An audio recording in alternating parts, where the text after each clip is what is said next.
Ako po si Alvin Alcover, ang primary operator ng embroidery machine dito sa Chef Planet Divisoria.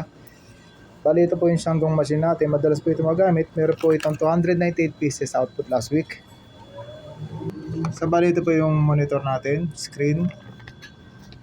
Ito po yung needle bar.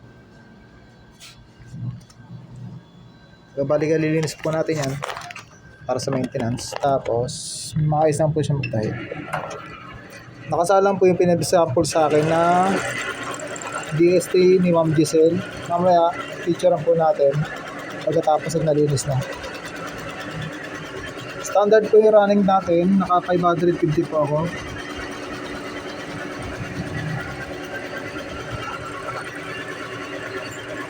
Bale, nandito po yung bobbin winder natin. Dito po yung mga pilon na naka-precut. Dito rin po yung lagayan ng mga frame storage.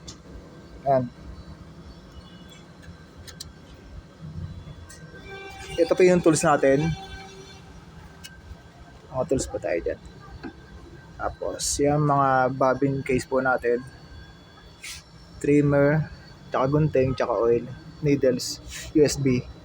Para siya sa lugar lang sila. Nandito na rin po yung unused thread natin, yung mga bagong sinulid. Nandito po nakalagay yung mga gamit na. Ito po sa isang box na to, nandito po yung sample na tela natin. O yung mga Gina, pan-sample. Ito naman po nakalagay yung ABR natin.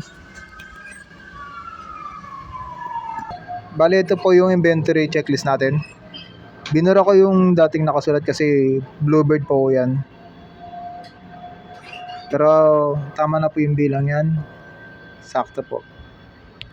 Ito yung maintenance checklist natin for the month of July. Bali, dito po sa DSR naka-record yung mga daily output natin. Updated po.